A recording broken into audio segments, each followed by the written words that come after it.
नीतीश कुमार के नाम पर एनडीए में कोई कंफ्यूजन नहीं है।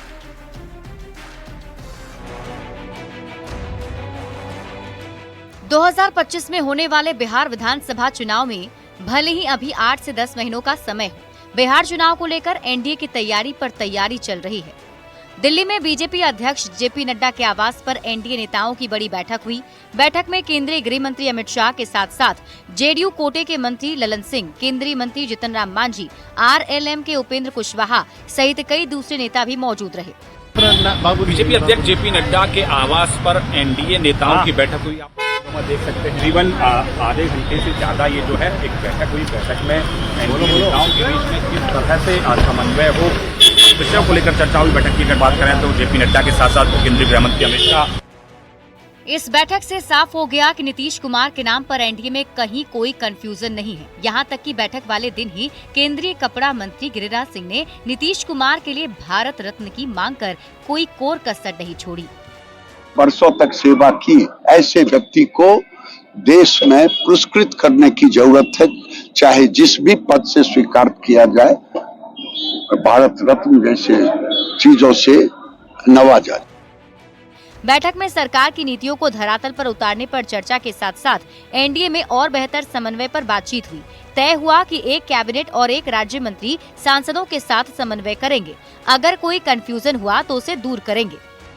इस बैठक में एनडीए दलों के बीच में बेहतर समन्वय के साथ किस तरह से काम हो, उस विषय को लेकर चर्चा हुई। आधे घंटे से ज्यादा ये जो है एक बैठक हुई। बैठक में एनडीए नेताओं के बीच में किस तरह से समन्वय हो, विषयों को लेकर चर्चा हुई। बैठक की अगर बात करें तो जेपी नड्डा के साथ साथ केंद्रीय गृह मंत्री अमित शाह। अभी चंद दिन पहले पटना बिहार एनडीए की बैठक हुई, फिर बिहार बीजेपी कोर ग्रुप की बैठक हुई और अब बीजेपी अध्यक्ष जेपी नड्डा के आवास पर एनडीए नेताओं की बड़ी बैठक हुई। ये बैठकें बताने के लिए काफी हैं कि एनडीए के नेता 2025 चुनाव को कितनी सीरियसली ले रहे हैं। न्यूज़ 18 के लिए दिल्ली से पवन गौर के साथ ब्यूरो रिपोर्ट। केंद्रीय कपड़ा मंत्री और बीजेपी के फायर ब्रांड नेता गिरिराज सिंह ने बिहार के सीएम नीतीश कुमार को भारत रत्न देने की मांग की है, जिसकी चर्चा खूब हो रही है कि नीतीश कुमार इतने दिनों तक मुख्यमंत्री रहे, आज के बच्चे जो 30 साल के हो गए हैं, उन्होंने नहीं देखा लालू जी का जंगल राज। पूर्व मुख्यमंत्री कर्पूरी ठाकुर को भारत रत्न मिले, ये नीतीश कुमार की काफी पुरानी मांग रही थी।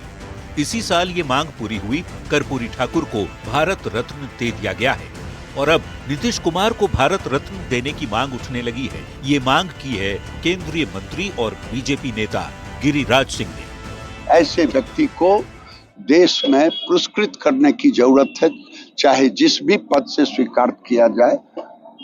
भारत रत्न जैसे चीजों से नवाजा जाए।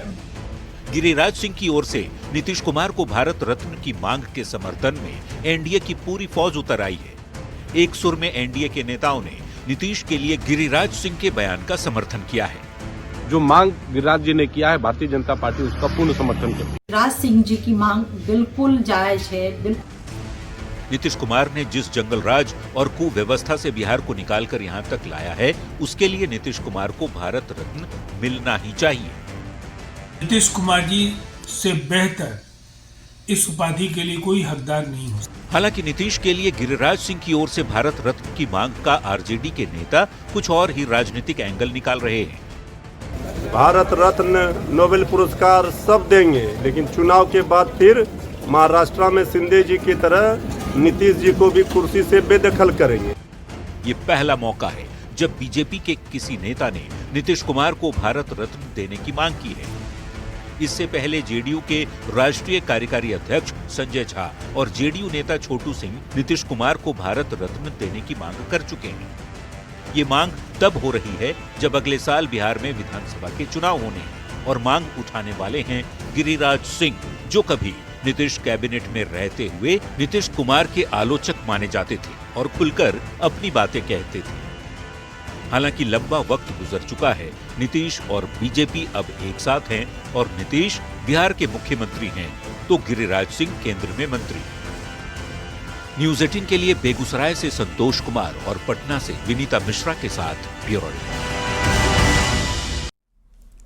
सीएम नीतीश पर तेजस्वी ने ऐसा बयान दे दिया जिससे बिहार की सियासत सुलग गई है। तेजस्वी ने कहा कि सीएम नीतीश बीजेपी के कब्जे में है, सीएमओ का नियंत्रण बीजेपी कर रही है, अमित शाह के पास सरकार का पूरा कंट्रोल है। तेजस्वी के इस बयान पर बिहार में सियासी बवाल मचा हुआ है। यहाँ का जो सीएमओ है वो उसका कंट्रोल जो है भाजपा के नेताओं के पास। नेता प्रतिपक्ष का एजेंडा और भाषा पर हम लोग वक्तव्य नहीं देते हैं। लालू प्रसाद जी का परिवार सिर्फ और सिर्फ भ्रष्टाचार के लिए जाना जाता है। हम जब पॉलिटिकल सिजेरियन इंजेक्शन देते हैं ना, वो दर्द असहाय करता है। सीएम नीतीश को लेकर तेजस्वी यादव के बयान पर बिहार की सियासत सुलग गई है। तेजस्वी यादव ने नीतीश कुमार को लेकर बड़ा आरोप लगाया। तेजस्वी ने कह दिया कि नीतीश को बीजेपी चला रही है, बीजेपी के पास सीएमओ का नियंत्रण है, अमित शाह के पास पूरा कंट्रोल है। सुनिए तेजस्वी यादव का वो बयान जिस पर सियासी घमासान मचा है। यहाँ का जो सीएमओ है वो उसका कंट्रोल जो है भाजपा के नेताओं के पास है, और जो इनके कुछ 4 जो नेता हैं, 2 दिल्ली में चले गए हैं, 2 यहाँ हैं, वो भाजपा के संपर्क में है। तो पूरी तरीके से कंट्रोल जो है अब अमित शाह जो है कर रहे हैं। तेजस्वी के इस बयान के बाद एनडीए के दिग्गज नेताओं ने एक सुर में पलटवार शुरू कर दिया। एनडीए ने तेजस्वी को लालू राबड़ी शासनकाल की याद दिलाई। विजय सिन्हा ने लालू प्रसाद को बिहार की बर्बादी का सबसे बड़ा नायक बता दिया। तो जेडीयू ने पूछा कि तेजस्वी के माता पिता के शासनकाल में कौन लोग सरकार को हाईजेक किए हुए थे। जो बिहार को जंगल राज का स्वरूप में गुंडा राज में तब्दील किया और बिहार के अंदर एक फ्रॉडिज्म का राजनीति का शुरुआत किया है, श्रीमान लालू प्रसाद यादव बिहार के बर्बादी का सबसे बड़े नायक है। लालू प्रसाद जी का परिवार सिर्फ और सिर्फ भ्रष्टाचार के लिए जाना जाता है। लालू जी के परिवार के द्वारा इस बिहार को लूटने का काम किया गया, और इस तरह का बयान लालू जी पहले बोले, फिर उनके परिवार के बच्चे बोल रहे हैं, ये अत्यंत ही दुर्भाग्यपूर्ण है। माननीय तेजस्वी यादव जी, राजनैतिक रूप से कौन किसको हैक करता है, इसके तो आपके माँ पिता का शासनकाल साक्षात उदाहरण है। वित्त विभाग कौन चलाता था? अघोषित रूप से आपके मामा मान्यवर साधु यादव जी, मान्यवर सुभाष यादव जी। फर्नीचर तक सुरक्षित नहीं रहता था। नीतीश सरकार पर बीजेपी का नियंत्रण है, सरकार पर पूरा कंट्रोल अमित शाह का है। तेजस्वी के हाईजेक वाले बयान पर बिहार में सियासी महाभारत छिड़ गया है और बिहार का सियासी पारा ठंड मौसम में भी गर्मा गया है। न्यूज़ 18 के लिए पटना से धर्मेंद्र कुमार और आनंद अमृतराज की रिपोर्ट। नीतीश कुमार पर तेजस्वी के आरोप पर बिहार में सियासी घमासान मचा है। बिहार बीजेपी अध्यक्ष ने कहा तेजस्वी उटपटांग बातें करते रहते हैं, तो डिप्टी सीएम विजय सिन्हा ने कहा तेजस्वी यादव क्या हैं, उनकी पहचान क्या है। मंत्री नितिन नवीन ने कहा तेजस्वी के माता पिता के समय रिमोट से सरकार चलती थी। मंगल पांडे ने भी तेजस्वी पर निशाना साधा है। ये उटपटांग बात करना उसकी आदत हो गई है। सपना में चलना, सपना देखना, उटपटांग बोलना, अब यही सब विपक्ष का काम रह गया है और विपक्ष के पास सब कोई काम नहीं। तेजस्वी यादव जी क्या है, उनकी पहचान क्या है, उनकी पहचान क्या है? माता पिता पूर्व मुख्यमंत्री थे, यही उनकी पहचान है। जमीन पर उनका कोई मेहनत है। लोकतंत्र की परिभाषा हम लोग को समझाएगा। जिसके परिवार में लोकतंत्र नहीं हो वो क्या लोकतंत्र की परिभाषा हमको समझाएगा? तो तेजस्वी यादव के न परिवार में लोकतंत्र है न पार्टी में लोकतंत्र है, वो तो राजशाही शासन के साथ सोचते हैं। सब कुछ बहुत बढ़िया से हमारे मुख्यमंत्री श्री नीतीश कुमार जी के नेतृत्व में चल रहा है। जनता का विश्वास बढ़ रहा है। उपचुनाव में भी जनता ने 4 सीट एनडीए की झोली में डाल दिया।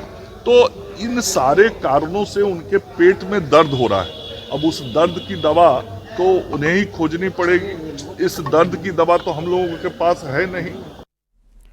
मुजफ्फरपुर में सीएम नीतीश की प्रगति यात्रा से पहले आधे अधूरे चंदवारा पुल को चमकाया जा रहा है। सीएम नीतीश को दिखाने के लिए पुल की पेंटिंग में दिन रात मजदूर लगे हुए हैं। सीएम नीतीश ने साल 2014-15 में पुल का उद्घाटन किया था, लेकिन पुल का निर्माण अब तक पूरा नहीं हुआ है।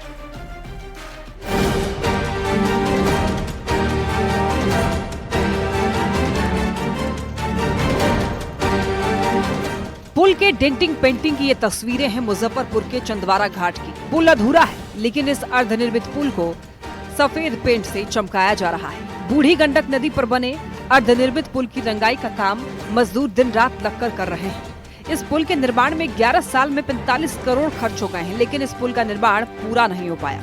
अब सीएम नीतीश की प्रगति यात्रा को लेकर पुल का रंग रोगन किया जा रहा है। अधूरे पुल की मजदूर दिन रात लगकर रंगाई पुताई कर रहे हैं। रंग रोगन का काम 26 दिसंबर तक पूरा कर लेना है, क्योंकि 27 दिसंबर को मुख्यमंत्री का जिले में आगमन है। चंदवारा के अर्धनिर्मित पुल को रंग रोगन करके सीएम नीतीश की प्रगति यात्रा से पहले चमकाया जा रहा है। वहीं डीएम का दावा है कि पुल का उद्घाटन साल 2025 में हो जाएगा। चंदवारा पुल के अप्रोच पथ का जो है उसमें रिवाइज्ड ए की प्रक्रिया में है, उसमें काम प्रारंभ हो गया है और चंदवारा पुल जो है हम लोग मान करके चल रहे हैं। उसमें अपर मुख्य सचिव पथ निर्माण विभाग का भी निरीक्षण हुआ था और अगले वर्ष 2025 में जो है पुल बन करके तैयार हो जाएगा और इसमें आवागमन प्रारंभ हो जाएगा। प्रगति यात्रा के पहले चरण में मुजफ्फरपुर में 27 दिसंबर को नीतीश कुमार पहुंचेंगे। सीएम के दौरे को लेकर जिला प्रशासन पूरी तैयारी कर रहा है।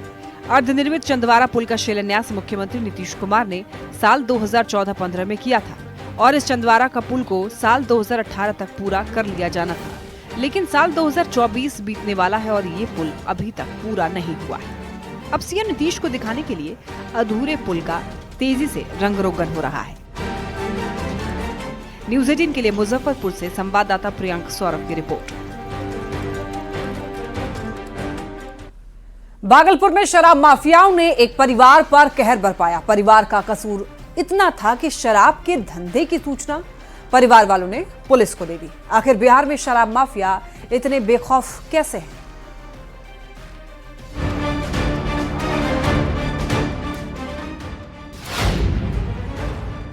बिहार में शराब माफियाओं का आतंक। शराब की सूचना देने पर बड़ा कांड। धंधे के बीच आए तो खैर नहीं। बिहार में शराब माफिया बेखौफ है। अगर उनके धंधे के बीच कोई आया तो उसकी खैर नहीं। अगर पुलिस की मुखबिरी की तो उसका अंजाम भुगतना होगा। भागलपुर से कुछ ऐसी ही तस्वीर सामने आई है, जब पुलिस को शराब तस्करी की सूचना देना एक परिवार को महंगा पड़ गया। शराब माफियाओं को जैसे ही इसकी खबर मिली, शराब माफियाओं ने ऐसा आतंक मचाया कि पूरा इलाका दहशत में आ गया। शराब तस्करों ने सूचना देने वाले परिवार के घर पर हमला कर दिया और हमले में 3 लोग बुरी तरह जख्मी हुए। पूरी वारदात सीसीटीवी में कैद हो गई। चंचल बिंद, आरती देवी, सभी लोग परिवार उसका आया। मेरे पति के साथ मारपीट करने लगा, मेरा बेटा के साथ मारपीट करने लगा। सब लोग धमकी देता है कि हम लोग दारू बनाते हैं, तुम लोग सब खबर देता है पुलिस को, तुम्हारे वजह से हम लोग पकड़ा जाते हैं, मेरा परिवार पकड़ा जाता है। सुल्तानगंज थाने के मिर्जापुर गांव में खुलेआम शराब की अवैध बिक्री होती है, जिसकी सूचना एक परिवार ने पुलिस को दी। इसके बाद माफियाओं ने परिवार पर कहर बरपाया। हमले में घायल परिवार ने सुल्तानगंज थाने में शिकायत की। पुलिस पूरे मामले की छानबीन में जुटी है। ऐसे में बड़ा सवाल है कि शराबबंदी के बाद भी शराब की बिक्री कैसे हो रही है? शराब माफिया इतने बेखौफ कैसे हैं? शराब माफियाओं को आखिर कौन शह दे रहा है?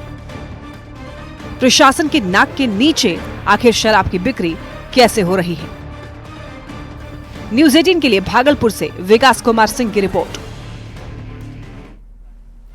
पटना में बीपीएससी ऑफिस का घेराव करने के लिए पहुंचे अभ्यर्थियों पर पुलिस ने लाठीचार्ज किया। पुलिस के जवानों ने अभ्यर्थियों को दौड़ा दौड़ा कर पीटा। अभ्यर्थियों ने पुलिस अधिकारियों पर गाली देने का भी आरोप लगाया है। लाठीचार्ज में कई अभ्यर्थी घायल हुए हैं। दरअसल आपको बता दें कि अभ्यर्थी बीपीएससी परीक्षा रद्द करने की मांग को लेकर कई दिनों से पटना के गर्दनी बाग में धरना दे रहे थे। अभ्यर्थियों का कहना है कि पटना के बापू एग्जाम सेंटर के अलावा भी कई ऐसे एग्जाम सेंटर्स हैं जहां पर गड़बड़ियां हुई हैं और इसीलिए पूरी परीक्षा रद्द होनी चाहिए और एक बार फिर से आयोजित की जानी चाहिए। दरअसल आपको बता दें कि बीपीएससी की परीक्षा जो है वो 13 तारीख को कराई गई थी। सिंगल शिफ्ट में आयोजित हुई थी परीक्षा, लेकिन परीक्षा के दौरान पटना के बापू परीक्षा केंद्र पर मैनेजमेंट की लापरवाही और गड़बड़ियों को लेकर के विरोध शुरू हो गया था। अभ्यर्थियों ने आरोप लगाया था कि पेपर देरी से बांटा गया। जो पेपर दिया गया उसकी सील पहले से खुली हुई थी। इसके बाद कई अन्य परीक्षा केंद्रों पर भी अभ्यर्थियों ने परीक्षा में गड़बड़ी के आरोप लगाए। हालांकि बीपीएससी अध्यक्ष ने इन आरोपों को सिरे से नकार दिया है। उन्होंने देरी की वजह बताई है, लेकिन पूरी परीक्षा रद्द करने से इनकार कर दिया है। गोली चलवाओ, गोली चलवाओ, मार के गोली चलाया, गोली चलवाइए। जानवर की तरह बर्ताव कर रहे हैं लोग, जानवर की तरह। ऐसे हाथ छोड़ दे रहा है, गोली चला संजीव कुमार, कम से कम एक चलाया। गोपालगंज के चर्चित इंजीनियर प्रखर दुबे की गोली मारकर हत्या किए जाने के मामले में पुलिस ने फरार आरोपियों के घर कुर्की जब्ती की कार्रवाई की है। पुलिस ने बलथरी गांव में निरंजन शाही के घर की कुर्की जब्ती की। इस दौरान पुलिस की फोर्स मौजूद रही। बता दें आपको, नगर थाने के सरैया मोहल्ले के भिद-भेरवा रोड के पास में बीते 14 नवंबर को प्रखर दुबे की गोली मारकर हत्या की गई थी। खबर बेतिया से, जहां पर वाल्मीकि टाइगर रिजर्व के मंगरूहा वन क्षेत्र के रिहायशी इलाके में एक बार फिर से बाघ ने हमला करके मवेशी को शिकार बनाया है। पशुपालक ने रेंजर को आवेदन देकर मुआवजे की मांग की है। साथ ही ये बताया कि रात में सोने के बाद बाघ जो है घर के बाहर बंधी हुई मवेशी को गन्ने के खेत में ले जाकर के मार दिया। सूचना के बाद वन विभाग की टीम इलाके में अब चौकस है। भागलपुर में क्रिसमस को लेकर के काफी ज्यादा लोग जो हैं वो लोगों की भीड़ देखी जा रही। खासतौर पर चर्च में काफी ज्यादा लोगों की भीड़ दिखाई दी। कैंडल जलाकर के लोग जो हैं प्रार्थना करते हुए दिखाई दिए। जिले के कचहरी चौक के चर्च के पास में हजारों की संख्या में पहुंचे हुए लोग क्रिसमस मना रहे हैं। वहीं भीड़ को देखते हुए पुलिस प्रशासन ने सुरक्षा के भी पुख्ता इंतजाम किए हैं। ज्यादा जानकारी दे रहे हैं संवाददाता विकास कुमार सिंह। पूरे देश के साथ भागलपुर में भी क्रिसमस बड़े ही धूमधाम से मनाया जा रहा है। हम आपको भागलपुर कचहरी चौक की तस्वीर दिखा रहे हैं कि किस तरह से हजारों की संख्या में लोग यहाँ पर पहुंचे हुए हैं और कैंडल जलाकर प्रार्थना कर रहे हैं। लोगों की भीड़ को देखते हुए भागलपुर पुलिस प्रशासन और जिला प्रशासन की ओर से सुरक्षा व्यवस्था के कड़े इंतजाम किए गए हैं। खासकर जो घंटा घर चौक है और तिलका मांझी चौक के रास्ते यातायात को सुचारू ढंग से चलाने के लिए काफी संख्या में यहाँ पर पुलिस बलों को भी लगाया गया है। बड़े ही उत्साह होकर लोग यहाँ पर पहुंचे हुए हैं। कितना इस दिन का इंतजार रहता है, कहाँ से आई हुई है? बहुत ज्यादा इंतजार रहता है। पार्टी का घर चौक से हम लोग आए हुए हैं। बहुत अच्छा लगता है। इस दिन का हमेशा इंतजार रहता है। हर साल हम लोग इस दिन के लिए वेट करते हैं कि 25 दिसंबर कब आए और हम लोग सेलिब्रेट करें। किनके साथ आना हुआ है? दोस्तों के साथ आ रही है। दिनों से इंतजार रहता है। अपने दोस्त लोग के साथ सेलिब्रेट करते हैं, कैंडल जलाते हैं। कहाँ से आना हुआ है? मनाली चौक। किस तरह से मना रही हैं आप लोग, सेलिब्रेट कर रही हैं? कैंडल मतलब दोस्त के साथ सेल्फीज वगैरह ले रहे हैं। बड़े धूमधाम से क्रिसमस का जो यह त्योहार है वो लोग सेलिब्रेट कर रहे हैं, मना रहे हैं। बता दें कि जो भीड़ लोगों की उमड़ी है उसे देखते हुए भागलपुर पुलिस प्रशासन की ओर से पुख्ता इंतजाम किए गए हैं। विकास कुमार सिंह, न्यूज़ 18 भागलपुर।